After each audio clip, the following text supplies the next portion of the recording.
सकती है, जो बगैर मैं ऑर्डर से मोहब्बत का भी जा नहीं सकती है। फिर कहिएगा साली, मैं प्रेम से कहती हूँ फूला कहाँ है? क्या हुआ जीजा जी आपको? क्यों आप इतना चिल्लाते हैं इतना जोर जोर से? तुम्हारा बहन कहाँ है? दीदी तो आपसे बात कर रही थी, मैं तो चली गई घर को। अरे तुम्हारा बहन, मुझे भूख बहुत जोर लगी थी, वो खाना बना के खिलाई है और साथ में पलंग पर सोई है। मुझे नींद बहुत आ गई और तुम्हारा बहन इस समय पलंग से कहीं चली गई है। क्या तुम नहीं देखा? हमने नहीं देखा जीजा जी। क्या तुम दोनों बहन झूठ बोलती हो? नहीं जीजा जी, हमने देखा नहीं। आपसे तो मैं कहता हूँ मेरे से साथ कुछ ज्यादा हंसी मजाक नहीं करो। क्या मैं कभी आपसे मजाक कर सकती हूँ? क्या तुम ऐसे नहीं बताओगे? मुझे मालूम ही नहीं, मैं क्या बताऊँ? नहीं मालूम है? नहीं। देखो, क्या के मार से धरती कांपता है, ये मोरंग किला क्या बस का झाट बराबर है। मैं कहता हूँ बार बार तुम मुझे नारी का भेद बता दो, कहाँ है? मुझे मालूम नहीं है। ये बसु नदिया और हरिया देसिया के मरना तोरना गरिया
टमाटर लाल, टमाटर लाल।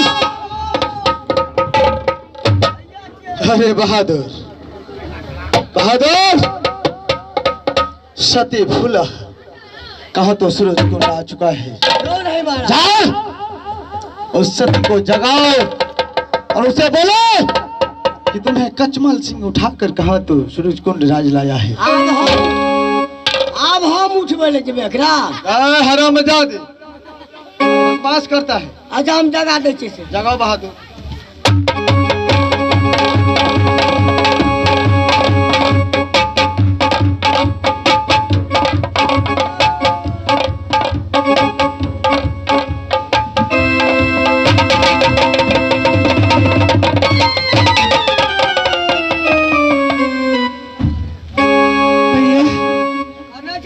ये का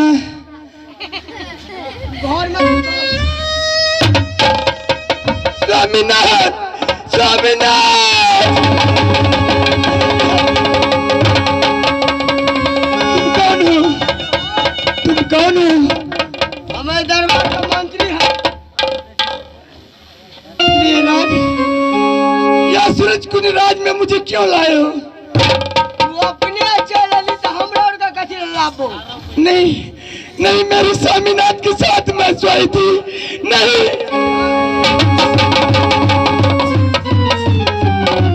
ए मालिक जी रे,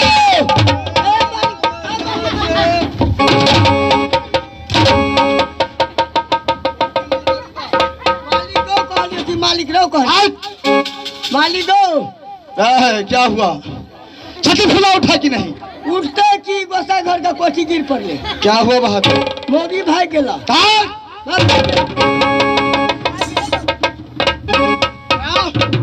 सती फूला भाग गई।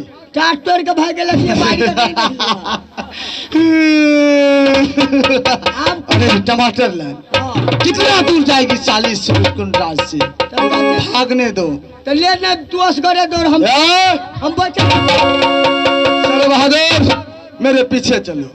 देखता हूँ ये हरमजादी कहाँ तक भाग की जाती है। रुक जाओ फूलो, आ रहा हूँ मैं।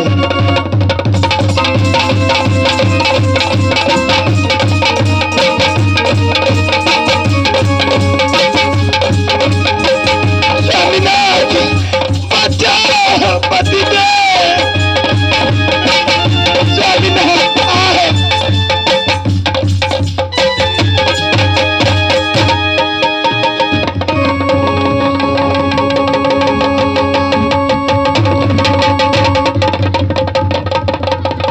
बहादुर लाल,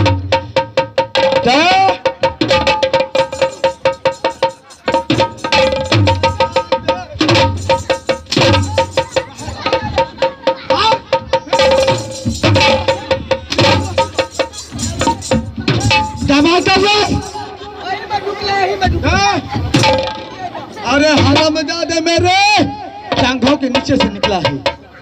बहुत चालाक है वो हरामजादी। भाग गया।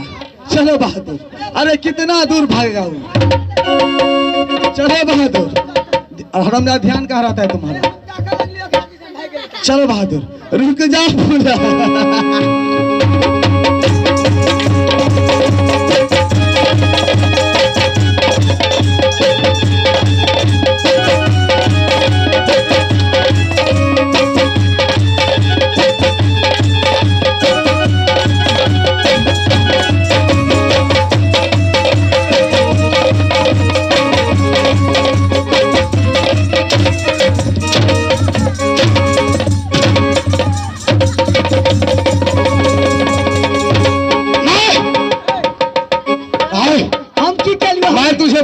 को पकड़ने के लिए हरामजादे कि मेरा पाप पकड़ तोला घर जा चलो तब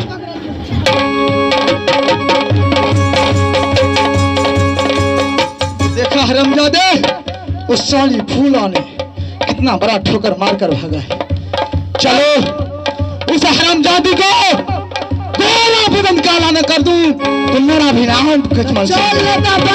रुक जाओ हरामजादी।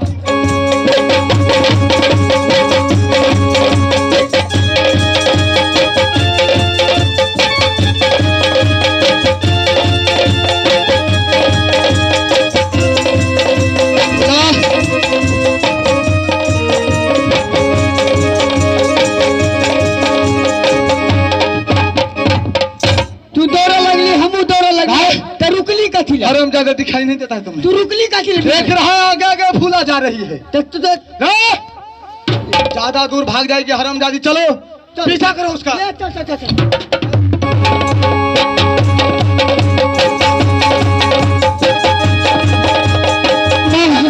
स्वामीनाथ, माँ दुर्गा मुझे बचा।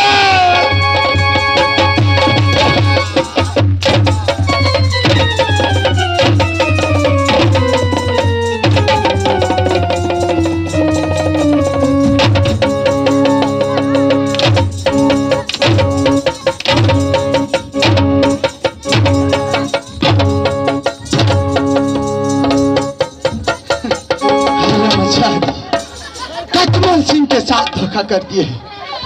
भागा दौड़ी कर रही है। भाग कहाँ तक भाग सकती है तुम? सूरज कुंड से दूर मैं तुम्हें जाने नहीं दूंगा। फूलो फूलो बागा, सुन लो कटमल, आसिंगा क्या गए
सूरज कुंड रात से निकल रही है।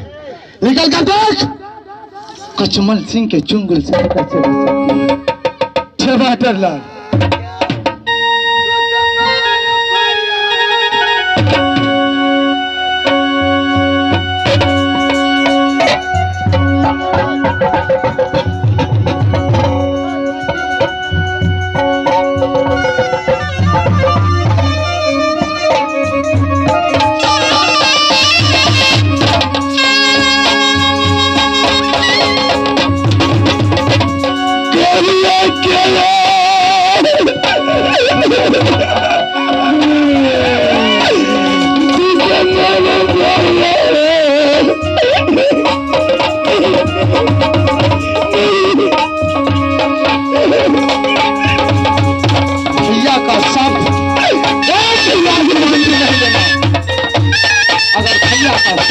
मुझसे भूला तो पहचान लो।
भैया का शब्द हटा दो।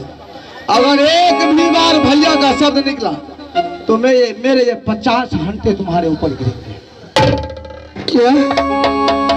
टमाटर लाल, टमाटर लाल।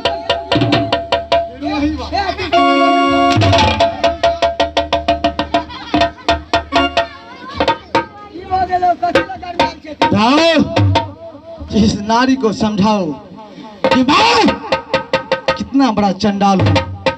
मेरे साथ शादी कर ले, कोई बात नहीं, मेरा पटरानी बनकर रहेगी।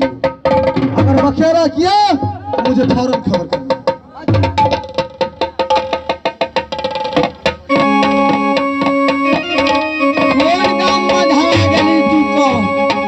अरे मालिक को ले जे कोने मालिक की सातवा ई तोरा लगा के आठवा छे।